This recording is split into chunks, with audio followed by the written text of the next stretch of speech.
بسم الله الرحمن الرحيم. الحمد لله رب العالمين، والصلاة والسلام على سيد الأنبياء والمرسلين محمد وعلى آله وأصحابه أجمعين. أما بعد،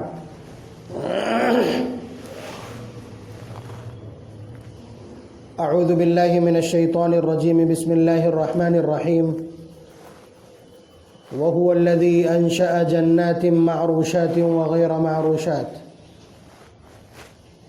والنخل والزرع مختلفا ألوانه إلى آخر الآية.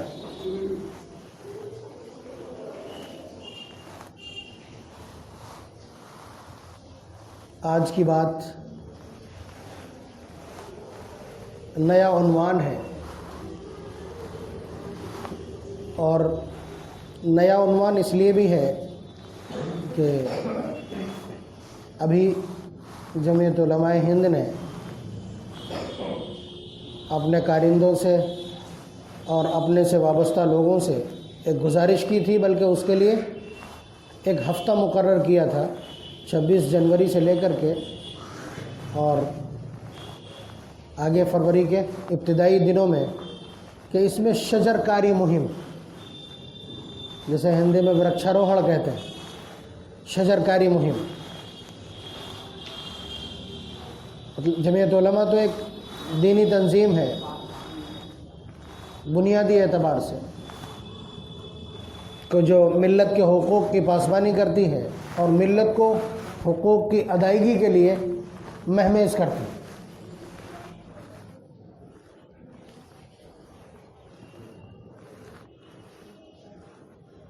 تو شجرکاری سے کیا دین کا کوئی تعلق ہے؟ درخت لگانے سے، درختوں کو زندہ رکھنے سے، یا زمین کو سرسبز و شاداب رکھنے سے ہمارا کوئی تعلق ہے؟ اصل میں مجھے جو اس مضمون کو آپ کی خدمت میں ذکر کرنا پڑا، اس کی وجہ یہ ہے کہ ہم لوگوں کو، یعنی علماء کرام کو، ہماری قوم نے دباؤ میں لے کر کے یہ کہہ دیا ہے کہ آپ صرف نماز، روزہ، زکوٰۃ، حج کی بات کریں اور اسی کو اسلام سمجھیں. اب ظاہر سی بات ہے، جب اسی پہ ہم بات کرتے رہیں گے تو سامنے والے اور ہمارے مخاطب اور ملت یہی سمجھے گی کہ بس اتنا ہی دین ہے، اتنا ہی دین ہے.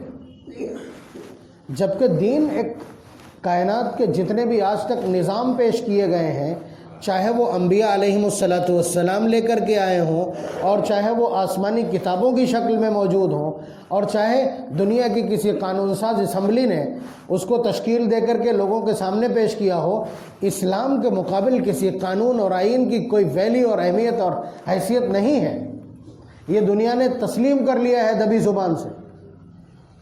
چاہنے والوں نے کھلے دل سے اور نہ چاہنے والوں نے دبی زبان سے اس کو تسلیم کر لیا. کسی کے پاس زندگی گزارنے کا کامل اور مکمل دستور اور آئین نہیں ہے. تو اس وقت ایک مسئلہ بنا ہوا ہے جو گلوبل شکل اختیار کر چکا، عالمی فکر اختیار کر چکا ہے. وہ کیا ہے؟ ماحولیات کے اندر موجود گندگی اور پلیدگی. اب سائنسداں اپنے طور پر اس کی مختلف باتیں کرتے ہیں کہ یہ گرین ہاؤسز گیسوں کی وجہ سے، دھوئیں کے زیادہ استعمال کی وجہ سے، اور دیگر ایسی چیزوں کے استعمال کی وجہ سے کہ جو غلطی نہیں ہے. اسی وجہ سے آپ دیکھ رہے ہیں کہ آج کل پولیتھین کے اوپر پابندی لگی ہوئی ہے. یہ مختلف قسم کی جو تھیوریز ہیں، یا مختلف قسم کے جو تبصرے اور تذکرے اور علاج تجویز کیے جا رہے ہیں. اللہ تبارک و تعالیٰ کے اس کائنات کے نظام پر جب ہم نگاہ ڈالتے ہیں تو اس نظام کے اندر بڑا توازن ہے، بہت توازن موجود ہے. کہ انسان، مثال کے طور پر انسان کے جسم سے کچھ گیسیں نکلتی ہیں. سائنسدانوں کو اس وقت تک چین نہیں ملتا جب تک اس کا نام نہ لے لیا جائے. مثلا کاربن ڈائی آکسائڈ ہے. ہمارے جو جسم کے اعضاء اور جوارے ہیں اور ان کا جو فنکشن ہے، ان کی وجہ سے پیدا ہونے والی جو گندی گیسیں ہیں، ان کا نام کاربن ڈائی آکسائڈ ہے جو ہمارا جسم خارج کرتا ہے، ٹھیک ہے. اور کچھ گیسیں ایسی ہیں جس میں خاص طور سے قابل ذکر آکسیجن ہے، جو انتہائی اہم ہے زندگی کے لیے. سائنسی نقطہ نظر سے انتہائی اہم ہے. وہ کہاں سے آتی ہے؟ وہ سب سے زیادہ جو آتی ہے وہ درختوں سے ملتی، وہ درختوں سے. اور درخت کاہے سے زندہ رہتے ہیں؟ ان گیسوں سے جو ہمارے جسم سے نکلتی ہیں. یہ توازن ہے، یہ توازن ہے اور یہ توسط ہے اللہ تبارک و تعالیٰ کا کہ درخت اس گیس سے اور ان فضلات سے، ہمارے پیٹ سے جو فضلات نکلتے ہیں، جو فضلات اور گندگی نکلتی ہے، انہی کو اٹھا کر کے جب آپ کھیت میں ڈال دیں یا کسی گملے میں دفن کر دیں یا کسی پیڑ کی جڑ میں گاڑ دیں تو اس کی زندگی فوراً آپ کو معلوم ہے کہ تازہ ہو جاتی. تو ہمارے جسم سے جو فضلات نکلتے ہیں، ان فضلات سے یہ پیڑ پودے اور درخت اور کھیتیاں یہ تر و تازہ ہوتی ہیں. اور درخت جو کچھ دیتے ہیں، چاہے وہ پھل ہو اور چاہے وہ ان کی ہریالی سبزی کی شکل میں ہو یا ان سے نکلنے والی گیسز ہوں، وہ سب ہمارے جسموں کے لیے بڑی صحت افزا. اور قرآن کریم نے ان کو الگ الگ انداز سے بیان کیا. مثلا اللہ تبارک و تعالیٰ اپنا تعارف کروا رہے ہیں، اپنا تعارف کروا رہے ہیں تو کہتے کیا ہیں؟ ان اللہ فالق الحب والنوا. تم تو ایک گٹھلی ایسی ڈال دیتے ہو زمین میں، اس کو گلا کر کے پھوڑتا کون ہے اور پھر اس میں سے کومپل کون نکالتا ہے؟ اللہ تعالیٰ فرماتے ہیں ان اللہ، بے شک وہ اللہ کی ذات ہے، فالق الحب، جو دانے کو پھوڑتی ہے، والنوا، جو گٹھلیوں کو پھوڑتی ہے، یخرج الحی من المیت، کبھی زندہ سے مردے کو، کبھی مردہ سے زندے کو نکالتی. اللہ تعالیٰ اپنا تعارف کروا رہے ہیں. جب تعارف کروا رہے ہیں تو ظاہر سی بات ہے کوئی بڑا معاملہ ہوگا. آپ یہ تعارف تو نہیں کرواتے اپنا کہ میں کھانا کھاتا ہوں روزانہ، میں ایک ایسا شخص ہوں جو کپڑے پہنتا ہوں. آپ یہ تعارف تو نہیں کرواتے. آپ جب تعارف کروانے پہ آتے ہیں کہ میں فلاں ابن فلاں فلاں فلاں عہدے پہ، تو تعارف کسی ایسی صفت سے کروایا جاتا ہے جو سامنے والے کے نزدیک قابل اعتبار اور قابل اکرام ہوتی. تو اللہ تبارک و تعالیٰ تعارف کروا رہے ہیں کہ درختوں کے اگنے کا اور پودوں کے اگنے کا جو ابتدائی فنڈامنٹلی جو سسٹم ہے وہ سب کا سب ہم دیکھتے ہیں، اللہ کی ذات ہے. اور پھر اس کے بعد 2 آیتوں کے بعد میں ایک اور مضمون ہے، وَهُوَ الَّذِي أَنشَأَ جَنَّاتٍ مَّعْرُوشَاتٍ وَغَيْرَ مَعْرُوشَاتٍ، کہ وہ اللہ کی ذات ہے جس نے پیدا کیے درخت. کیسے کیسے؟ معروشات، جو بچھے ہوئے ہیں، یعنی بیلیں. تربوز کی بیل ہے، خربوزے کی بیل ہے، ککڑی کی بیل ہے، ٹھیک ہے، لوکی اور کدو کی بیل ہے، اور طرح طرح کی انگور کی بیل ہے. تو یہ بیلیں ہیں معروشات. وغیرہ معروشات، وغیرہ معروشات، کچھ ایسے ہیں جو بچتے نہیں ہیں بلکہ سیدھے کھڑے ہو جاتے ہیں. سرو کا درخت ہے، ساگون اور کورو ہے، چیڑ کا درخت ہے، یا اس کے علاوہ یوکلپٹس ہے، اور بہت سارے عجیب عجیب طرح کے درخت ہیں. کسی میں پتے کم پھل زیادہ ہوتے ہیں. ہم نے ناشپاتی کا درخت دیکھا پچھم میں، تو میں مبالغہ نہیں کر رہا ہوں کہ پتے کم اور پھل زیادہ لگے ہوتے ہیں. تو طرح طرح کے اللہ تبارک و تعالیٰ نے کچھ کا نام بھی لے لیا، والنخل والزرع، یعنی کھیت پیدا کیے، باغات پیدا کیے.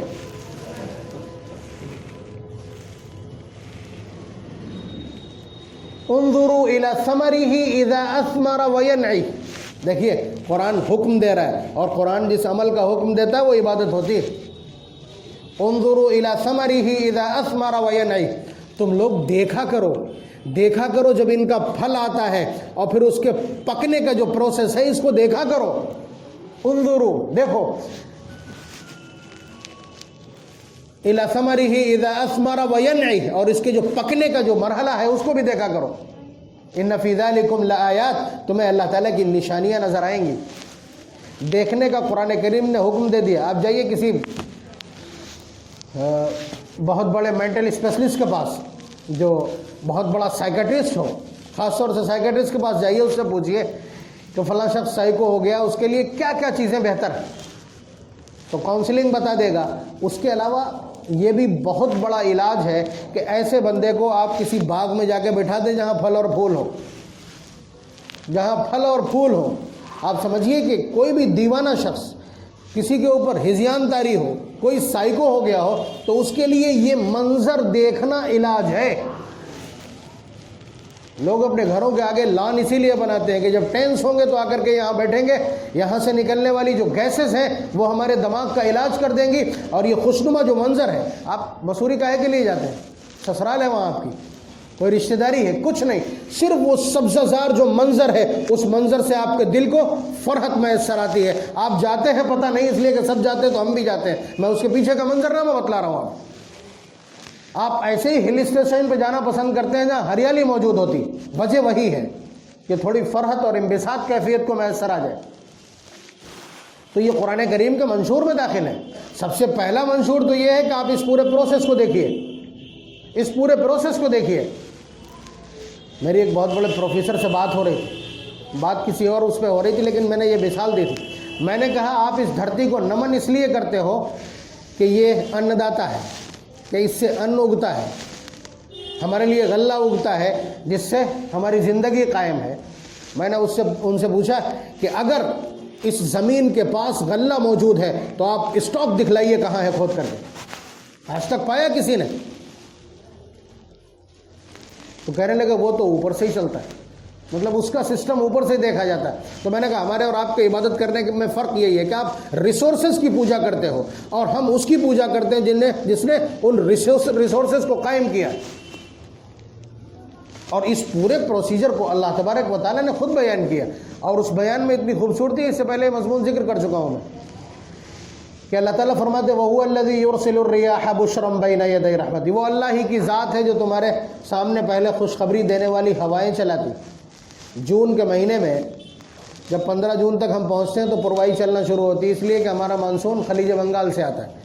تو چند دن جب ہوائیں چلتی ہیں تو یہ ہمارے لیے اس بات کا سنکیت ہوتی ہے کہ اب عنقریب بادل آئیں گے اور بارش ہوگی، اور اس لو لپٹ سے ہم کو نجات ملے گی۔ تو یہ خوشخبری دینے والی ہوائیں قرآن ذکر کر رہا پارہ نمبر 8 میں، وَهُوَ الَّذِي، وہ اللہ کی ذات ہے، يُرْسِلُ الرِّيَاحَ، جو ایسی ہواؤں کو بھیجتا ہے، بُشْرًا بَيْنَ يَدَيْ رَحْمَتِهِ، جو تمہارے سامنے خوشخبری پرووائڈ کرتی، حَتَّى إِذَا أَقَلَّتْ سَحَابًا ثِقَالًا سُقْنَاهُ لِبَلَدٍ مَيِّتٍ، پھر وہی ہوائیں سمندر کے اٹھائے ہوئے بخارات کو، جنہیں ہم بادل کہتے ہیں، بھاری بھرکم بادلوں کو اپنے اوپر لاد کر شہر شہر پہنچاتی ہیں۔ یہ الفاظ ہیں قرآن کے، اقلت سحابا ثقالا، بھاری بھرکم بادلوں کو ہم شہر شہر بھیجتے ہیں، پھر کیا کرتے ہیں؟ سقناہ لبلد میت، یہ سارا پروسیس ہمارا اس لیے ہے تاکہ جہاں جہاں زمینیں مردہ ہو گئی ہیں ہم ان کو سیراب کر کے دوبارہ زندہ کر دیں۔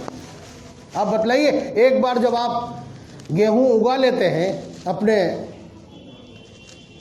کھیت سے تو اس کے بعد اس کے جتنے ارورک ہیں، اس کی جتنی قوت ہے، وہ ساری کی ساری اس کے حیاتین کم ہو جاتے ہیں۔ پھر اس کے بعد آپ کیا کرتے ہیں؟ اس میں پانی لگا کر کے اس کو زندہ کرنے کی کوشش کرتے ہیں۔ آپ تو اپنے چند بیگھہ میں لگا لیں گے، باقی زمین کو جو کپڑے پہنانا ہے سبزے کے، انہیں کون سیراب کرے گا؟ اللہ تبارک و تعالیٰ نے فرمایا سقناہ لبلد میت، ہم زندہ کرتے ہیں ان مردہ زمینوں کو۔ فَأَحْيَيْنَا بِهِ الْأَرْضَ بَعْدَ مَوْتِهَا، زمین کو مردہ ہونے کے بعد زندہ ہم کرتے ہیں۔ وَالْبَلَدُ الطَّيِّبُ يَخْرُجُ نَبَاتُهُ بِإِذْنِ رَبِّهِ، یہ پاکیزہ شہر جنہیں آئیڈیل مانا جاتا ہے، یخرج نباتہ، یہاں جو سرسبزی اور شادابی تمہیں نظر آتی ہے اور جسے دیکھنے تم پہنچتے ہو، یہ اللہ کی اجازت سے اگنے والا سبزہ ہے۔ یہ ایک مطلب قرآن کریم کی ایک آیت پارہ نمبر 8 سے میں نے کوٹ کر دی ہے، قرآن بھرا پڑا ہے اس طرح کے مضامین سے۔ ایک جگہ پوچھ لیا اللہ تعالیٰ نے، سورہ رعد پارہ نمبر 13 کی تیسری آیت ہے غالباً، وَفِي الْأَرْضِ قِطَعٌ مُتَجَاوِرَاتٌ وَجَنَّاتٌ مِّنْ أَعْنَابٍ وَزَرْعٌ وَنَخِيلٌ صِنْوَانٌ وَغَيْرُ صِنْوَانٍ يُسْقَىٰ بِمَاءٍ وَاحِدٍ وَنُفَضِّلُ بَعْضَهَا عَلَىٰ بَعْضٍ فِي الْأُكُلِ، کیا تم نہیں دیکھتے ہو کہ ایک چھوٹا سا زمین کا ٹکڑا ہے چند بیگھے کا، اور اسی میں باغات لگے ہیں، وَجَنَّاتٌ مِّنْ أَعْنَابٍ، اس میں انگور کا باغ بھی لگا ہے، اور کھیتیاں بھی ہیں، اور کھجور کے درخت بھی ہیں، لیکن ان میں سے جو پھل نکل رہا ہے کوئی کھٹا ہے، کوئی میٹھا ہے، کوئی زمین ایک ہے، ایک ہی طرح کے پانی سے، ایک ہی ٹیوب ویل سے انہیں سیراب کیا گیا. یسقا بماء واحد کا ترجمہ کر رہا ہوں، ایک ہی پانی سے اس زمین کو سیراب کیا گیا، مگر اس سے جو درخت نکلے ہیں یا اس پانی سے پھلوں کے اندر جو رس پہنچا ہے اس کا ٹیسٹ الگ الگ ہے. اللہ تعالیٰ کا ایک سوال ہے، ان فی ذلک لآیات لقوم یعقلون، جو قومیں عقل رکھتی ہیں ان کے لیے اس میں بھی بہت بڑا سبق موجود ہے کہ وہ اپنے پروردگار کو پہچاننا چاہیں، اس کی عظمت کو جاننا چاہیں، اس کے کرشمہ قدرت کا آکلن کرنا چاہیں. بہت آسان، اور یہ عبادت ہے. اس طرح کی چیزوں کو، اس طرح کی پیداوار کو، اس طرح کی پیدائش کو اور اس طرح کی تخلیق اور انشاء کو دیکھ کر کے اللہ تبارک و تعالیٰ تک پہنچنے کی کوشش کرنا، یہ ایسی عبادت ہے جسے قرآن کریم نے مانگا ہے. تو شجر کاری مہم جو تھی اس کا حاصل یہی ہے کہ ماحولیات کو اگر درست کرنا. اب تو حالات یہ ہے کہ گھر تھا، کبھی گھر تھا 4 بیگھے میں بنا تھا، ایک کونے میں نیم لگا تھا، دوسرے کونے میں امرود کا پیڑ تھا، ایک جگہ آم کا پیڑ لگا تھا. لیکن پھر اس کے بعد جب تقسیم ہوئی تو سب سے پہلے آری چلی کاہے پہ؟ درخت پہ آری چلی. ٹھیک ہے، جو لوگ ایسے گھروں میں رہتے ہیں جن میں درخت ہیں، بالخصوص نیم وغیرہ کے درخت جو بطور علاج استعمال ہوتے ہیں، اس گھر کے لوگوں کے بیمار ہونے کی جو در ہے یا ان کے دوا کھانے کی اور علاج کی جو در ہے، ان لوگوں سے ملا کر کے دیکھیے گا جن گھروں میں درخت نہیں ہے. جن گھروں میں درخت نہیں ہے بڑا بین فرق آپ کو نظر آئے گا. اس لیے کہ جو آکسیجن نکلتا ہے درختوں سے، جو آکسیجن نکلتا ہے یا درخت جو ماحول پیدا کر دیتے ہیں. مجھے تو گرمیوں میں جب فتح گڑھ سے میں گھٹیا گھاٹ تک جاتا ہوں تو کچھ جگہیں تو ایسی ہیں جہاں سائڈ میں مکانات ہیں، وہاں پہ جب پہنچتے ہیں گرمیوں میں شام کو تو بہت تیز لپٹ محسوس ہوتی ہے، اور ان جگہوں سے جب نکلتے ہیں جہاں خالص ہریالی اور درخت ہے تو بہت ٹھنڈا ماحول ہوتا ہے. وہاں پہ ہم جان بوجھ کر کے اپنی موٹر سائیکل آہستہ کر دیتے ہیں، کچھ اچھا محسوس ہوتا ہے. تو ظاہر سی بات ہے، یہ فطرت ہے انسان کی. تو آپ اندازہ کیجئے بہت زبردست ماحول میں فرق ہوتا ہے اس گھر کے ماحول اور ٹیمپریچر میں جس میں درخت لگا ہے اور جہاں درخت نہیں لگا ہے، دونوں میں بڑا فرق ہوتا ہے. اس کے علاوہ یہ تو بڑی غذا ہے، اور ہم تو وہ لوگ ہیں کہ جنہیں سابقہ ہی پڑتا ہے. ہم بچوں کی طرح پرورش کرتے ہیں درختوں کی. آپ بتائیے جو لوگ گیہوں اگا رہے ہیں ان کا حال کیا ہے؟ وہ اس سخت سردی اور کوہرے میں بھی اپنے کھیت میں ڈیرا ڈالے بیٹھے. بچے گھر میں ہیں، ان کی حفاظت کی فکر کم ہے، اس فصل کی فکر بہت زیادہ ہے. تو ہمیں تو فطرتاً ایسا لگایا گیا. تو اس لیے درختوں کی موجودگی یہ ماحولیات کو درست رکھنے کی ایک کوشش ہے. اور کوئی بھی ایسی چیز جس کا تعلق خیر سے ہو وہ دین کا ایک شعبہ ہے. اور اس کے پورے پروسیس کو باقاعدہ نبی اکرم صلی اللہ علیہ وسلم کی روایات کو جب آپ دیکھیں گے تو اندازہ لگے گا درخت ہمارے کس کام آتے ہیں.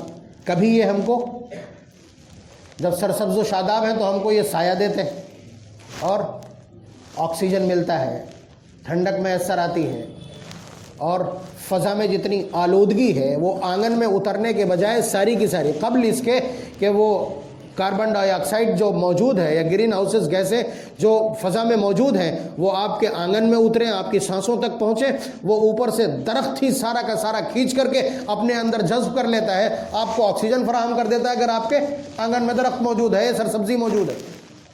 یہ کنڈیشن ہے. تو نبی اکرم صلی اللہ علیہ وسلم نے یا قرآن کریم نے اس طرح کے جو مضامین پیش کیے ہیں وہ حوصلہ افزا ہیں اس حوالے سے. تو سرسبز و شاداب درخت ہم کو سایہ بھی دیتے ہیں اور اس کے علاوہ جو کچھ دیتے ہیں مجھ سے زیادہ آپ نے سائنس پڑھی، میں نے سائنس پڑھی نہیں ہے، ٹھیک ہے، لیکن سائنس جن سطروں سے نکل کے آئی ہے قرآن کریم اسے میں نے ضرور پڑھا ہے، وہ آپ کی خدمت میں عرض کر رہا ہوں. اس کے علاوہ پھل اس سے ہم کو میسر آتے ہیں جو ہماری صحت کے ضامن ہیں.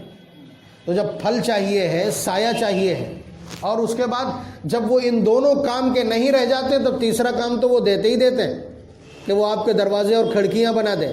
اور دروازے اور کھڑکیاں بنانے کے لیے جو فریش لکڑی آپ نکال لیتے ہیں اس کے بعد جو کترن بچتی ہے وہ آپ کی انگیٹھی کے کام آتی جس پہ آپ کباب سینکتے ہیں. آپ سمجھ رہے ہیں؟ تو یہ پورا جو پروسیس ہے اس کا تعلق ہمارے نفع سے ہے. اس کے علاوہ اور بڑا نفع ہم آپ کی خدمت میں ذکر کر دیں۔ نبی اکرم صلی اللہ علیہ وسلم کا وہ واقعہ ہم آپ کی خدمت میں ذکر کر ہی چکے ہیں پہلے بھی، کہ حضور ایک قبرستان سے نکلے، یعنی کسی کے گھر میں سرسبز و شاداب درخت کا موجود ہونا یا لگا دیا جانا یا کسی پودے کا موجود ہونا، یہ آپ کی روح کے لیے کتنا نفع بخش ہے، جسم کے لیے کتنا نفع بخش ہے، اپنی بساط کی حیثیت سے میں نے ذکر کر دیا، لیکن آپ کے گھر میں اس کا وجود اور اس کی سرسبزی و شادابی کتنی اہمیت رکھتی ہے، ذرا دیکھیے گا۔ اور اس کو اس تناظر میں دیکھیے کہ آپ کو یہ خبر پہنچ چکی ہے کہ حضور نے دسیوں روایات میں یہ بات ارشاد فرمائی کہ قبر کا عذاب عذابوں میں بدترین عذاب ہے، اور مشکل منزلوں میں سے سب سے مشکل منزل قبر کی منزل ہے۔ جو قبر کے عذاب سے بچ گیا وہ آگے بچتا ہی چلا جائے گا۔ نبی اکرم صلی اللہ علیہ وسلم ایک جگہ سے گزر رہے تھے، اچانک حضور جس خچر پہ سوار تھے وہ اتنی زور سے بدکا ہے کہ قریب تھا کہ حضور گر جاتے، تو حضور اتر کے نیچے کھڑے ہو گئے اور پوچھا، ادھر ادھر دیکھا جب دھیان سے تو معلوم یہ ہوا کہ یہاں قبریں۔ حضور نے فرمایا یہ قبریں کس کی ہیں؟ تو صحابہ نے ذرا سی دیر میں انویسٹیگیٹ کر کے بتا دیا کہ یہ فلاں خانوادے کا یا فلاں گھرانے کا قبرستان ہے، اور ابھی جلدی کی یہ فلاں فلاں کی قبریں ہیں۔ تو حضور نے فرمایا یہ جو قبریں ہیں ان قبر والوں کو عذاب دیا جا رہا ہے، وَمَا يُعَذَّبَانِ فِي كَبِيرٍ، یہ صحیحین کی روایت ہے، اور ان کو کسی بہت بڑے گناہ کی وجہ سے انہیں عذاب قبر نہیں ہو رہا، بلکہ ان میں سے ایک چغلخوری کیا کرتا تھا، لگائی بجھائی کرتا تھا، اور دوسرا پیشاب کے قطرات سے نہیں بچتا تھا، ان دونوں کو ان گناہوں کی وجہ سے عذاب ہو رہا ہے۔ یہ نوٹ کر لے کہ ان سے بچنے کی کوشش کی جائے گی، یہ عذاب سے بچانے والے اعمال ہیں، یعنی اگر ان دونوں سے بچ جایا جائے تو یہ ایسا عمل ہے جس سے قبر کا عذاب بچ جائے گا۔ اس کے بعد کا جو پروسیس ہے، حضور نے ایک ٹہنی منگوائی، یعنی درخت کی ایک شاخ توڑوائی حضور نے، اور اس کے بعد اس کو پھاڑنے کے بعد دونوں کی قبر کے سرہانے گاڑ دیا، اور حضور نے فرمایا کہ اس وقت تک ان کے عذاب میں تخفیف کر دی جائے گی ما لم ییبسا، جب تک یہ سوکھ نہیں جاتی۔ آپ سمجھ رہے ہیں؟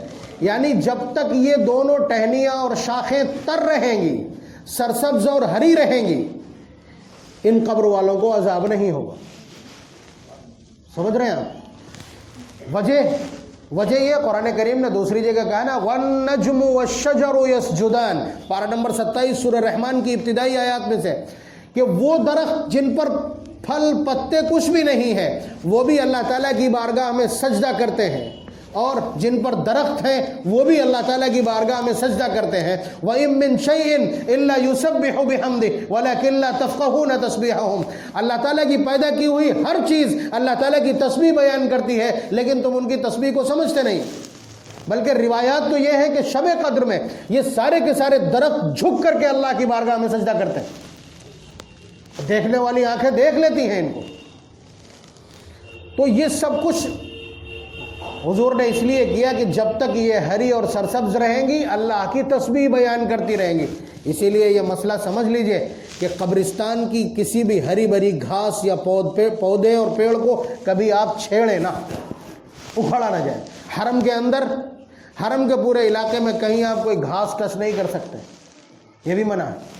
تو یہ سارے مسائل اور اتنا سارا مضمون آپ کی خدمت میں نے عرض کیا، اس سے کم از کم اتنی بات تو نکلتی ہے کہ پیڑ پودوں کی پرورش کرنا یا ان کی خدمت کرنا یا ان کو لگانا یا ان کو کٹنے سے بچانے کی کوشش کرنا، یہ کم از کم قرآن کریم کا اور احادیث کا منشور ہے کہ نہیں؟ اسی لیے جمعیت علماء نے شجرکاری مہم چلائی تھی۔ یہ سب کچھ اس لیے ہم کرتے ہیں کہ ان کا تعلق قرآن و سنت سے ہے، دنیا والوں کی طرح نہیں کہ اب انہیں لگا کہ اوزون پرت پھٹ جائے گی اور اس کے بعد یہ پوری زمین ہیٹ اپ ہو جائے گی اور سارے کلیجے پھٹ جائیں گے۔ اس لیے نہیں، ہم اس لیے کہ قرآن و سنت کا منشور ہے، تمہیں اب پتہ چلا، ہمارے پاس پہلے سے، لیکن ہم پچھڑ گئے۔ اب جب ہم نے انہیں دیکھ لیا تو ہم نے یہ شروع کیا۔ ہمیں قرآن و سنت سے اگر ہم اب ٹچ میں رہیں تو ہم الائیو رہیں گے، ہمارے سامنے منشور رہے گا۔ اس لیے یہ سمجھ لیجئے کہ ان ساری چیزوں کا وجود ہمارے لیے صحت افزا بھی ہے، ہماری روح کے لیے بھی، جسم کے لیے بھی۔ اللہ تبارک و تعالی ہمیں اسلام کی یہ ساری باریکیاں اور اسلام کے تمام پیغامات اور آرٹیکلز پر عمل درآمد کرنے کی توفیق میسر فرمائے، تاکہ ہم دنیا کو سمجھا سکیں کہ اسلام ایک ایسا مذہب، ایک ایسا آئین ہے جس میں ہر چیز کی رعایت اور ہر چیز کی وضاحت موجود ہے۔